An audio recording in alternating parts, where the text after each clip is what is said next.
What up, infidels? How we doing? Another week, another brown. You know how we get down. Spread the word around town.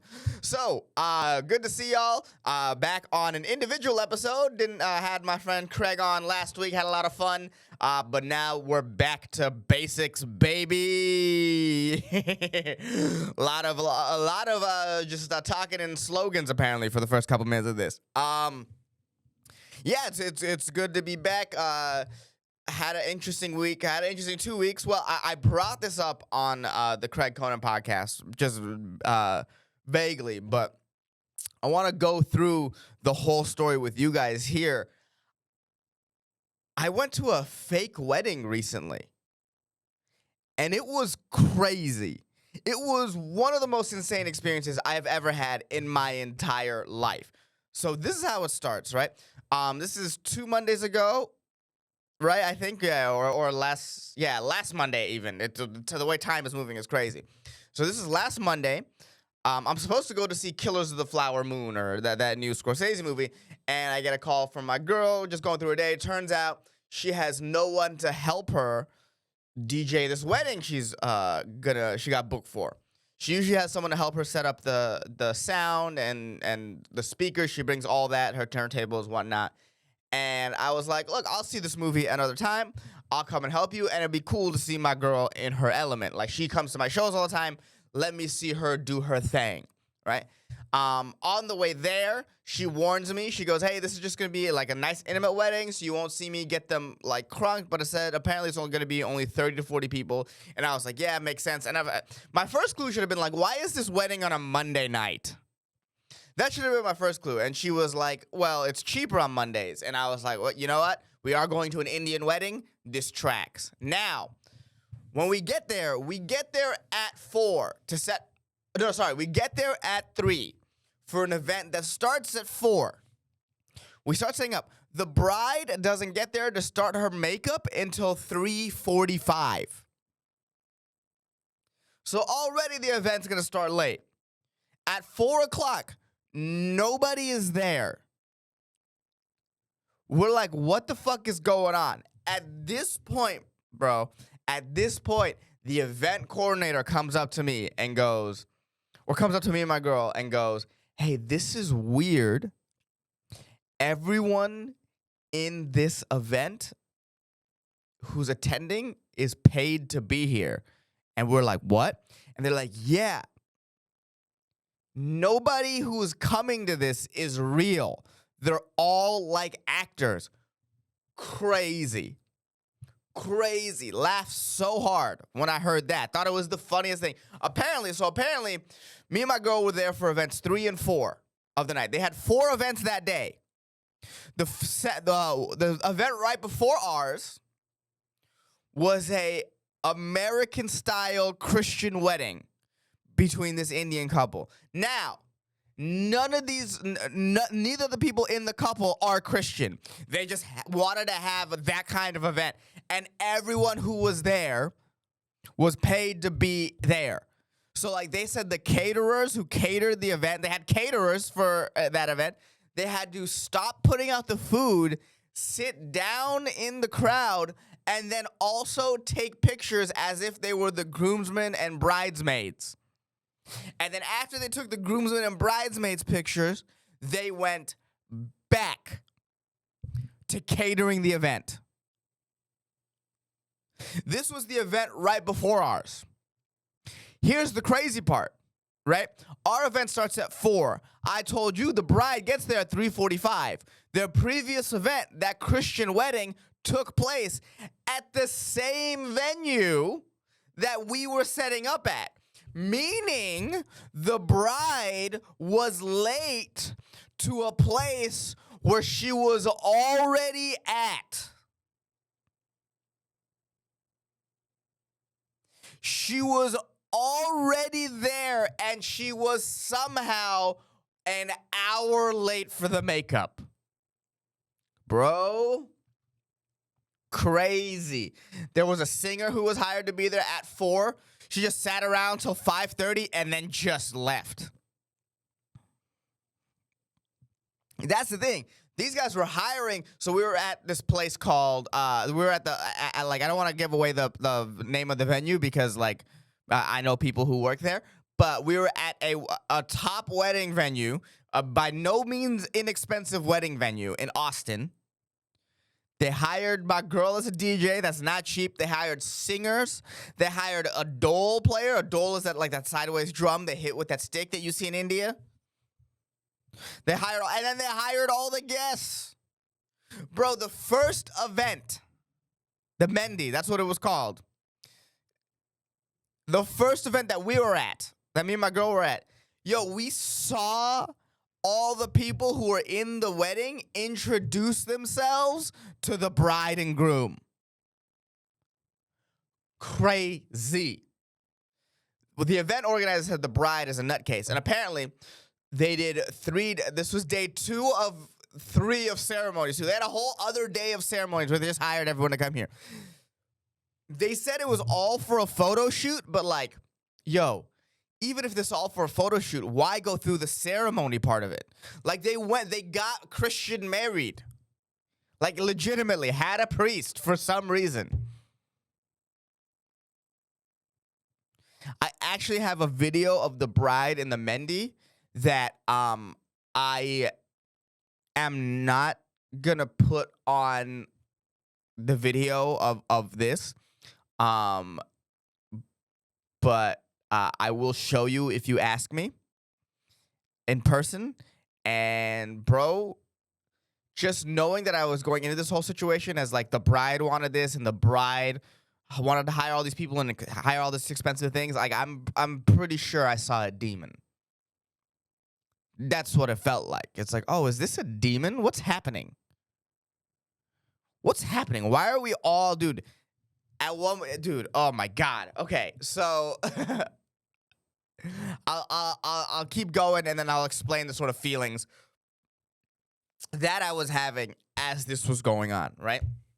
So the bride, so the Mendy is supposed to go from 4 to 6. That's the event that we're set up for. It doesn't start till 5:30. Doesn't end till 8. The next event is supposed to go from 7 to 9. The Sangeet. That's like that's like an Indian ceremony, pretty much, right? So the Mendy takes long because the bride is taking so many pictures. But the Sangeet starts the ceremony, and yo, they give speeches. So they go up, they make the groom give a speech to everyone in the crowd, and the speech is insane. The speech is like, thank you everyone for being here. You made this day so special for us. We couldn't have asked for anything more. And it's like, what? We made it special for you. You paid for us to be here. None of these people are your friends. Also, they've been in the country for 14 years, no friends. That's weird. That's super duper weird. Just red flag city.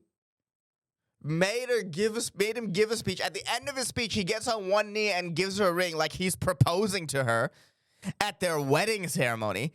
And then she gives a speech, and her speech is just like, I love you so much, and that's the only thing I can say. And it's like, what? You supposedly love this man, and this is supposed to be your exchanging of vows, and the only thing you can say is I love this man so much? That's the only thing you can say.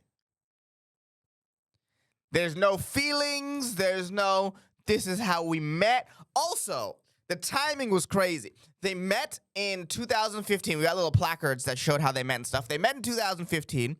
First date 2016. Engaged in 2017. Didn't get married till 2023.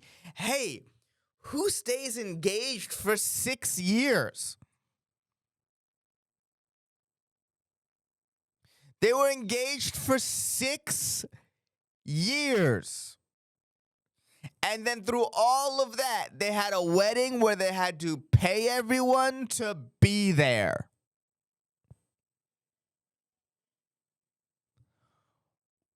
What the fuck? So he gives his speech. She gives her speech. They make him give a second speech immediately. Immediately, this dude has to go up and give another speech to a crowd of people he paid to be there. So that was crazy. That was crazy. They make everyone take pictures. They're like, okay, everyone, it's time for pictures with the bride and groom. And, you know, they want people to take pictures individually, but everyone there is like, nah, man, this is fucking weird. So we all took one group picture. That's all we did. It was all just one group picture, and then everyone broke for dinner. Oh, I forgot to say this. During the Mehendi portion of the show, so the previous ceremony, the first ceremony that we were there for, all the girls had to take pictures with the bride, and while they were taking pictures, the bride was like, worship me, praise me, worship me, praise me. Yo, demon. She was a demon. Absolutely insane. Absolutely insane. So after in the Sangeet, the second ceremony, after we take the group picture, everyone breaks. Obviously, pretty much everyone. They don't serve any alcohol at this wedding, which is interesting, right? This is a Hindu wedding. Hindus drink. No alcohol there for whatever reason. Not even soda. Not even soda. Yo. During the break where we break for dinner, I eat some dinner. Obviously, the food was unbelievable. But the mix was weird. It was Indian food plus Thai food. It was very interesting. It's like, what's going on here? Two very separate flavors. While we break for dinner, I would say, let's say there's 15 paid audience members. I would say 12 of them go out to the parking lot and just get obliterated drunk. Just, bro, go out to the car and just drink like crazy. At one point, I was like, they all left, didn't they? What are she didn't get drunk. What am I about to say? The person didn't get drunk. But what are the people there they hired who was a child with her family? Or like a family with a child. There was just a random child there. That was wild. I was like, oh, there's a kid here. Crazy unibrow. That's the what you got. You went there, you'd be like, oh, that's an aunt. She was high school, middle school, that age. If you know what I mean, like that young. And she had the eyebrows of a mature Anthony Davis. It was wild. But I know that's mean, but like, my God, it was hard not to notice. It was like the Great Wall of China, bro. It's like I could see that shit from space. Very brown, but regardless, it was clear that it's like, why did you hire a whole family? And she was the only child there, so it's like, oh, this kid must be bored out of her mind. That's fucking insane. So they come back from the dinner break. Half the audience is now obliterated. Now they have everyone do dances with them. Like, you know, so in Indian weddings, they like choreograph, like all the cousins will get together and choreograph a dance, right? But they paid the paid actors to be there to choreograph a dance. And the actors came up to us and was like, look, we didn't do anything, so just play the songs and we'll figure it out. And that's what they did. And everyone clapped for the dance and pretended like, hey, this is cool. Hey, this is wild. Good job. People were pretending to know. Absolute insanity, dude. Insanity. My girl talked to the bride afterwards during like they opened the dance floor. Like the open dance floor was the one time that everyone seemed like a normal human being. People were just dancing to the music. That was fun. But before that, so my girl talked to the bride afterwards. She was like, congratulations on being married. How was the ceremony? And this is the bride. This is my impression of the bride. Ready? Here we go. Oh, it was so fun. I had so much fun. Thank you guys for coming. I can't believe everyone came for me. Don't I look beautiful? I look so beautiful. My hair looks so beautiful. It's such a great day. Don't forget a goodie bag. That was the bride. Demon. Dude, demon. It was one of the weirdest experiences of my life. I would say, I'm trying to think of like any more weird, because the whole thing was weird. The whole thing was weird. The whole thing was so weird. The MC of the event was weird. He was kind of hitting on my girlfriend and then introduced his wife to us. That was weird. It's like, hey, bro, relax a little bit. You know what I mean? And then so he was doing a bad job of corralling the paid actors to go to like the places they need to go to for the event. And then my girl would get on the mic and then just corral them better. And he would get salty about it. He'd be like, wow, I can't believe you listen to her and not me. And it's like, yeah, because you suck. You suck. Really like Fabi. If you don't know, Fabi is fresh off the boat, so really like accenty, like heavy accent. But really Fabi, Indian photographer who I was at the urinals and he came in and he pissed next to me in the urinals. And then we were just washing our hands afterwards and he goes, and the urinals didn't have any dividers. And he was like, weird setup, huh? And I was like, bro, why are we talking? Don't talk to me. Are you even real? What's real? What's real? That was the overall feeling. It was like I was in a portal, a dimension to hell. I was in a Black Mirror movie or a Black Mirror episode, I should say. I was in a Black Mirror episode. It was awful. Like, don't get me wrong. For the first hour of it, when I knew what was happening or when I was told what was happening, I thought it was the funniest thing I have ever seen in my entire life. For the next 5 hours I was there, it was deeply disturbing. Like, deeply disturbing. To the point where I, at one point of the thing, just was hiding. Because I was like, this is just awful. I don't feel good being here. I just a pit in my stomach. I cannot wait for this to be over. I had more fun. I'll say this. When I was in 11th grade or 10th grade, my mom, for an entire winter break, put me in an SAT boot camp. So for the 2 weeks I had off on winter break, from Monday to Saturday, from 12 to 12, not from 12 to 12, sorry. Monday, it was from, sorry, wow, I got lost track of the time for a second. My mom put me in an SAT boot camp first. So for 2 weeks, what was the timing? Okay, so for 2 weeks in this winter break, it was from 9 to 5. It was like a full work day. I was just in this room, and we took 2 practice SAT tests a day, and then we had to go over them, correct them, see what we did wrong, and then we had a huge binder full of SAT techniques. I did that for 2 weeks in 10th grade. I would rather do all of that again than go to a wedding like that again. That's how bad it was. That's how demonic it was. I told my girl it felt like that we were just dolls in the bride's dollhouse.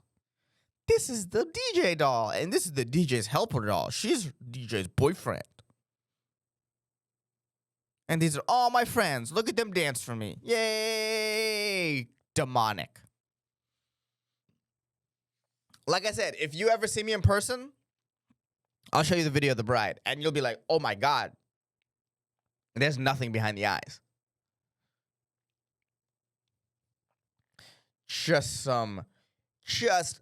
Honestly, pure insanity. Pure insanity.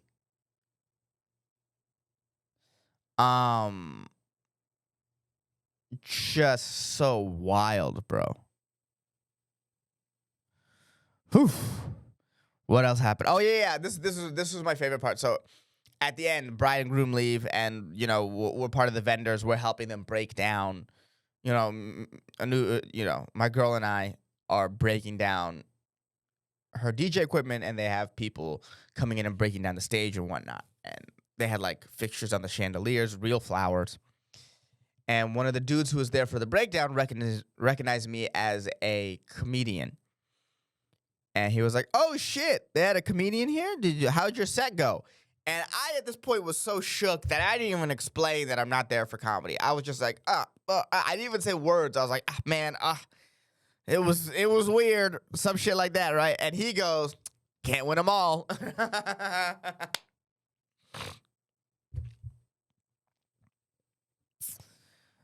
Just unreal.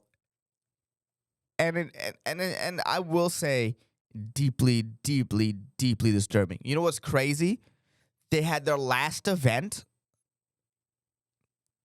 of the entire wedding was started at Wednesday at 7 a.m. That's when the last event of their wedding started. I wasn't there for that. My girl was invited for that. And look, I I usually try, I'm a very trusting person. I've never like forbidden my girl to do anything. And this is the first time I looked her dead in the eyes and I was like, I forbid you from being alone in a room with that woman. That is a danger. That is a dangerous woman. If the bride ever gets you in a corner alone, you immediately go find someone. You immediately, if she was like, hey, I need to meet with you, you meet with other people around. I straight up forbid her. You cannot be alone with a room with this woman. This woman might snap and fucking kill you. The only thing that makes sense that we were witnessing was a bridezilla in a full psychotic break.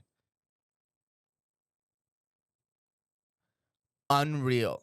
You see that like weird feeling you have over you right now if you listen to all this? See how like uncomfortable and like sort of edgy and what the fuck is this feeling? Welcome to my life for 5 hours on Monday. And then I had to watch the Niners lose.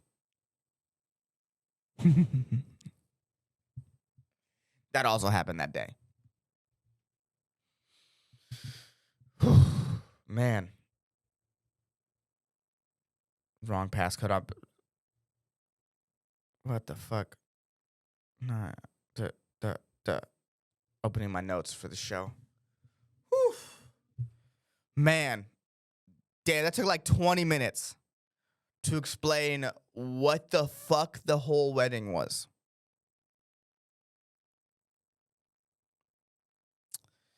Crazy.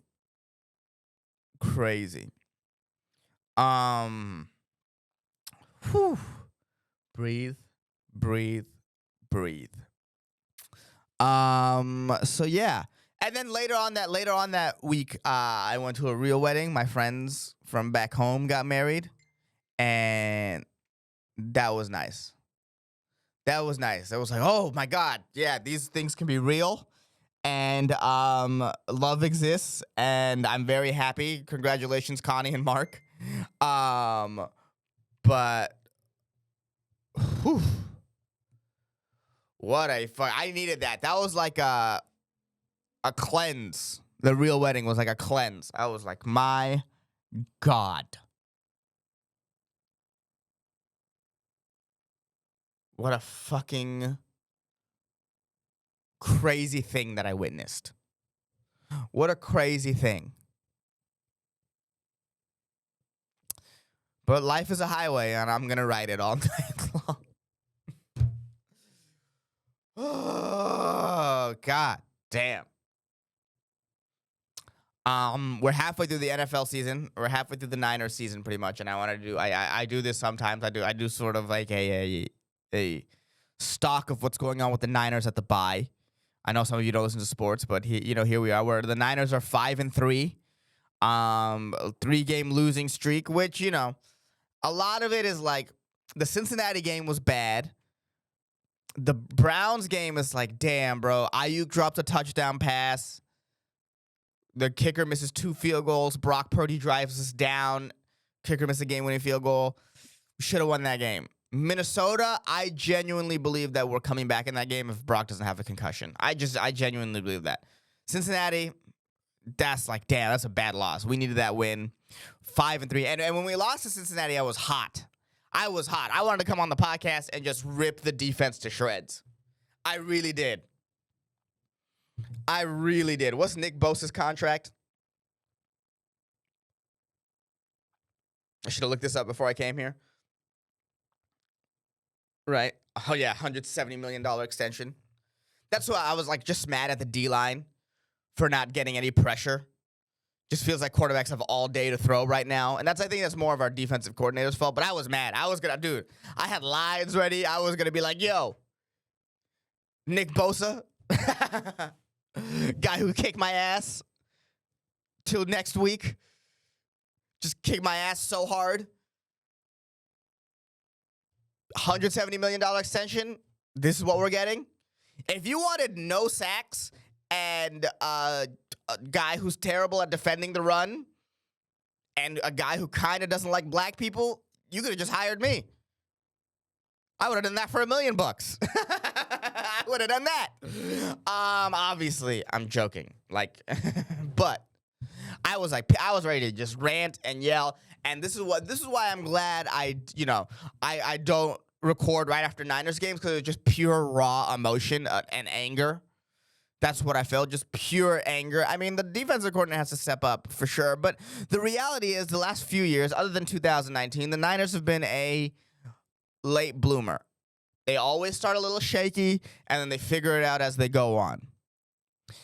This year is no different. The 5 wins came early. We got 3 losses, but I fully believe that by the end of the season, when we're running on all cylinders, when we're firing finally, I think we'll be good. I think, Brock Purdy will get 2 weeks now rest while coming off a concussion. That's huge. And then, I am cautiously optimistic. We got Chase Young, which is a great pickup. Hopefully, we can get some pressure on the quarterback now. But also, hopefully, we just do things on the D-line. Like, there's no creativity in the defense. We play a soft shell, no stunts on the D-line, and we really need Steve Wilkes to step up, because there's only like a 2-year window for the Niners, I think, before, we got to figure some stuff out. So we got to win one this year. Because this year it feels like there's no runaway favorite right now to win the Super Bowl. Like last year, you can kind of see what the Eagles were doing and be like, damn, the Eagles look unstoppable. And they pretty much were. They pretty much were. They were just one random Jalen Hurts play where he just dropped the ball and a soft holding call away from, being Super Bowl champions. It felt like they were unstoppable. Obviously, the Chiefs are the Chiefs. They have Mahomes, right? They have the power of the Swifties behind them. They're always a problem. But the Chiefs, this year, so far, look kind of weak. Haven't been super impressed by any of their games. Kelsey's getting hurt in and out a lot, and if he truly gets hurt, they're kind of screwed. Although there is a breakout season from Rashee Rice that we're seeing, but they've looked weak. I haven't been super impressed with them. They lost a very winnable game. They should have won against the Lions. They almost lost to the Jets. Another weak holding call saved them, I think, there. Like, they just haven't looked that great. Eagles, 7-1, best record in the league, but they don't look the same as last year. They should be fine to skate through the regular season. They probably will take the first seed, but the reality is the rate in which they turn the ball over is going to kill them in the playoffs at one point. I thought the Lions up until last week looked great, and then they just got wrecked by the Ravens. It's like that the Ravens look good, Miami struggles with good teams. They trounce the bad ones, struggle with the good ones. Like, there's no team right now that I look at like head and shoulders above the rest. Like, you know what I mean? Even the Bills, like if Josh Allen is like, when he's on, he's like this fucking Ferrari, but every once in a while he just turns into a pumpkin. And he'll have games where it's like, what are you doing, Josh? You know what I mean? Like, there's no team right now that I look at like, damn, this is the team. Cowboys with Dak, I don't believe in them. Niners are imploding. Like, who is the team in the league right now that you're like, you got to watch out for them?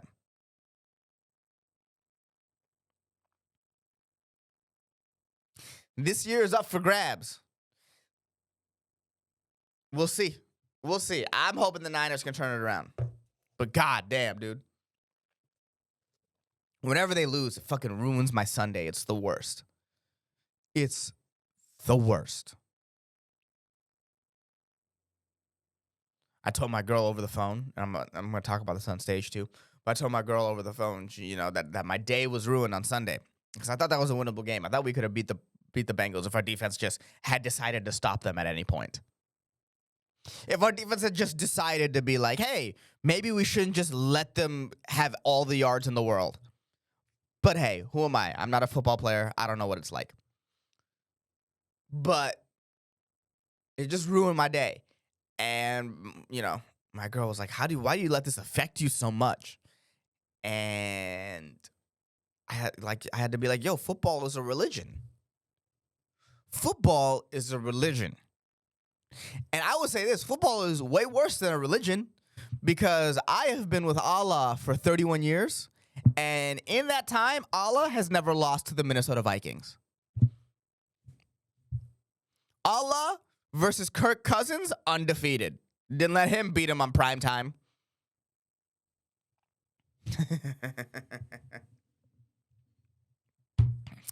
So we'll see.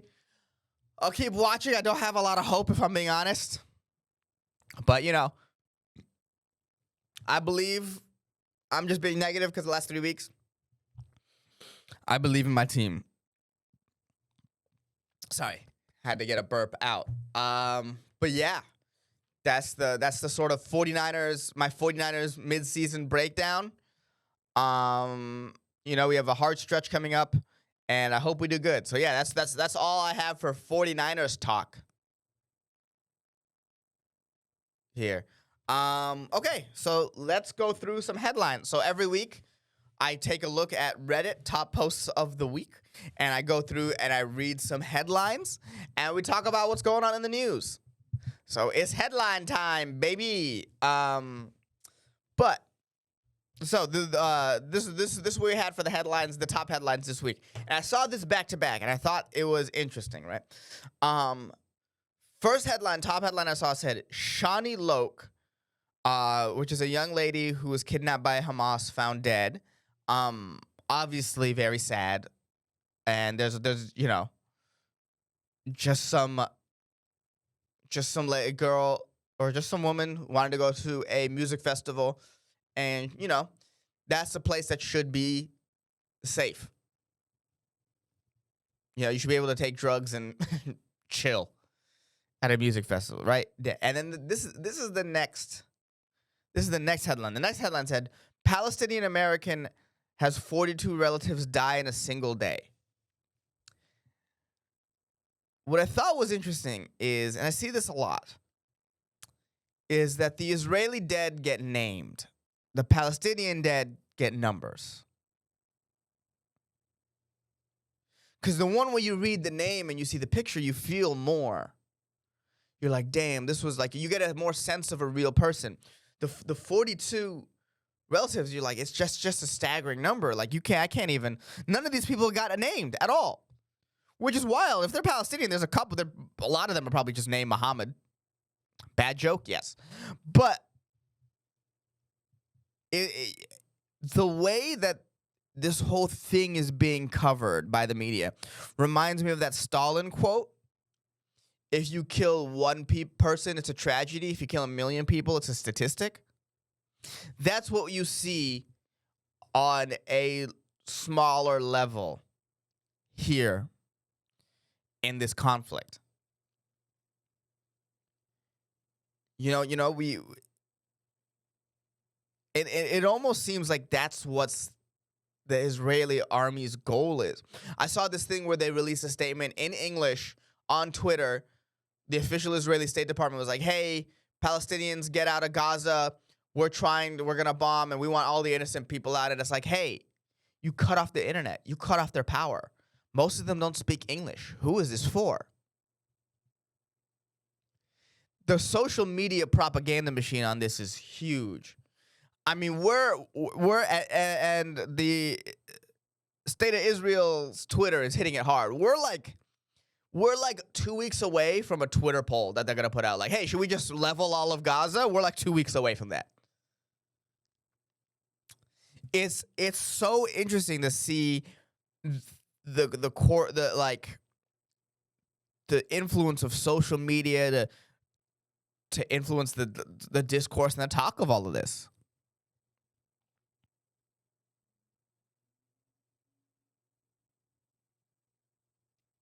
It's pretty crazy. It's pretty crazy. It's a big deal, you know? Big deal in this. And, you know, and there's so much, like, I don't like how Israel keeps saying Hamas is ISIS. It's like they know it's not. They're just trying to equate Hamas, which is kind of an unknown quantity in the West, with ISIS, which is like a boogeyman to the West. And they're like, hey, West, look at these two things. So we have to go in and kill all of them, even though they know those two groups are enemies and are rivals in the region. They know that. They're not stupid. They know that. Hamas is ISIS. Get out of here. And then all the pro-Palestinian marches in the streets that they're putting them at, they're trying to be like, oh, look at all these pro-Hamas marches, and it's like that's not what's happening, and you know that. You know that. There is a fine line. Of course, Israel has the right to defend itself. Of course, and it probably should have defended itself. It's hard to believe they didn't see this coming.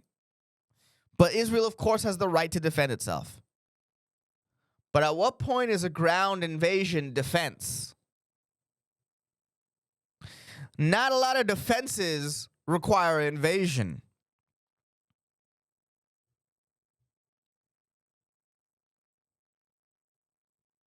They're going to kill a lot of people. They bombed a refugee camp. But they know the real truth. They know better than anybody. One death is a tragedy. 1,000,000 deaths is a statistic. So you got to kill enough. If you got to kill enough people to dig your way through the other side. That seems to be the game plan. We'll see. We'll see. And the U.S. is just trying to pivot this into war with Iran so hard. They're like, Iran's at fault, right? Iran's at fault. They're just trying so hard. There's no way. There's no way that we go to war with Iran. I can't imagine. First of all, I don't know why Iran's talking shit. It's not like first of all, they can't handle a war with the U.S. The U.S. would demolish them. And two, they just almost had a revolution with their own people. I don't know what's going on there, but I can't imagine the government is really popular. So at the same time that your government's not popular, you're going to try to pick a war with the biggest military power run by a guy with dementia who's itching to fight you? Get the fuck out of here. There's no way. No way. No way.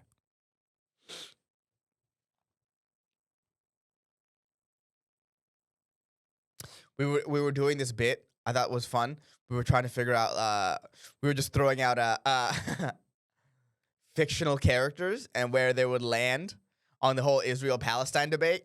You know, we'd be like, "Oh, Richie Rich. Richie Rich would definitely be Israel, but that's because his dad makes money by selling arms to Israel." I assume, right? I don't know what Richie Rich parents do. I just assumed arms dealing and war profiteering. How else do you become the richest person in the world? You know what I mean? You don't become the richest person in the world by doing good everywhere. That's for sure. You know, the second one I thought was funny was Optimus Prime, right? Because he's in a tough situation. Because you know, Transformers, Autobots, they seem like they're allies with the U.S. military, so that would be the pro-Israeli side.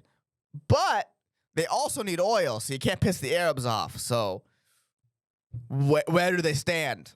What statements is Optimus Prime making? Autobots, don't touch this with a 10-foot pole. Autobots, sit this one out.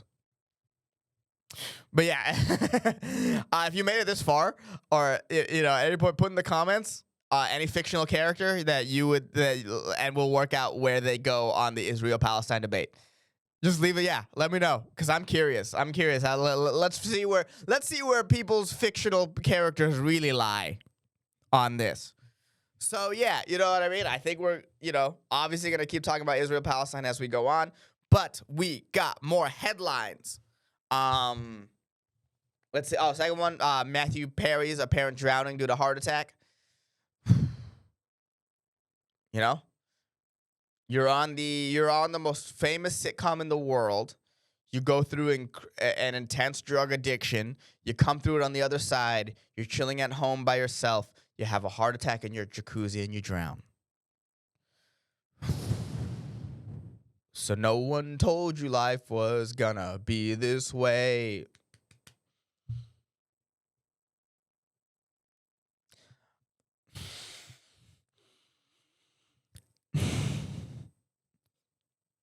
Come on. Come on, right? That was pretty good. That wasn't bad, wasn't it? We made it to the other side. But yeah, you know what I mean? The fact that, I'm gonna be honest, the fact that when did Friends go until 2004? Friends went from 1994 to 2004? Yes, 1994 to 2004. So the fact that we went 20 years without any one of the cast of Friends dying is pretty impressive. It's pretty impressive when you think about it. They became stars in their early 20s in the Hollywood machine. All those drugs, all those things to stray you off your path. That intense level of fame. Network famous? If you're on a network TV show up until pretty much the 2010s, mid 2010s, if you're on network TV, you were real deal famous in a way that almost no one is famous today. That sort of stuff messes with you, fucks your mind up. And the fact that all of them have stayed alive until now, pretty impressive. The first one dead at 54. Kudos to the Friends. But yeah, he was the funniest character in the show. That sucks. Could it be any more sad? But yeah. That's rough. That's rough, and I mean, it's bound to happen. Like, should I feel more sad? This is so bad. That's so bad. I should feel more sad, right?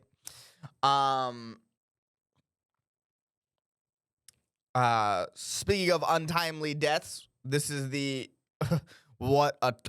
just straight up awful segue considering what we're about to talk about now. But there was the mass shooter in Maine. That was a big deal. 40 years old. And I was looking through a lot of mass shooters recently. I mean, you had that one school shooting with the trans shooter, but a lot of the age of mass shootings have been getting older. 40. I looked at just a couple through this year, 30. I saw a lot of 30s, mid 30s, and I was like, damn, millennials, we're getting older. Back when I was a kid, all the mass shooters were kids, but now as we're getting older and getting more disaffected, it's happening to us as adults. And obviously Gen Z is doing a good job carrying the torch for us. They've had their fair of shootings, but yeah, it's like, damn, bro. It's a weird sort of marker of getting older. It's like, damn, the mass shooters are getting older. They're like aging with me.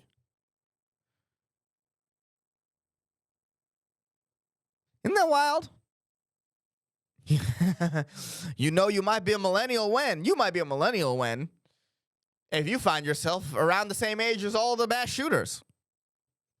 I was a little younger than the Columbine ones and a little younger than Virginia Tech, but I was, around the same age as the Sandy Hook guy when he did it. But yeah, it's like it used to be just a kid thing. Now, as we grow as adults, it's following us to adulthood. 40 years old, just this town in Maine.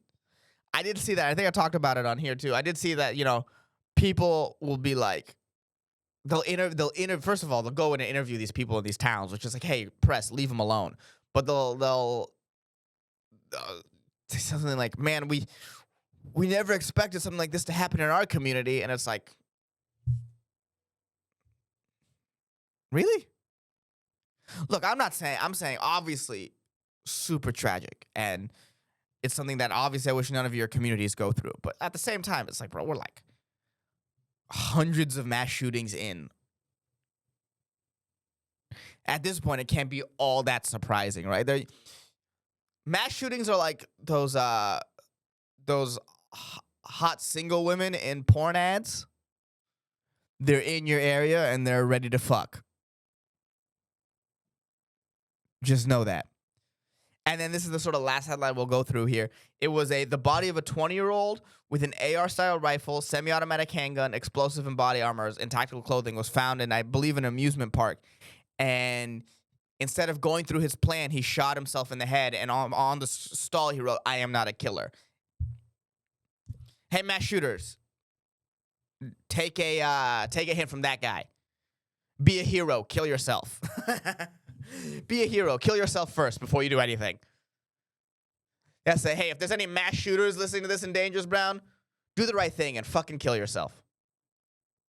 Don't be a pussy and take other people out with you. Ooh, I want to take more people out with me because I'm miserable. Hey, stop being lame. Be a man and just take yourself out. Kill yourself first like a decent human being.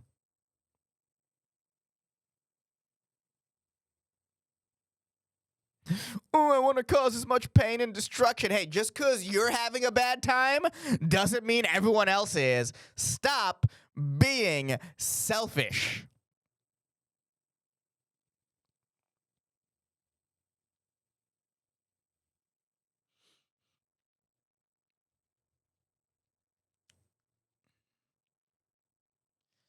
I used to have a joke that never worked about how there's so many mass shootings that eventually they're gonna have to have their own section in the news, like right after sports. In mass shooting news today, 18 people died in Maine. Not enough to knock off top-ranked Virginia Tech. Never worked. Never worked.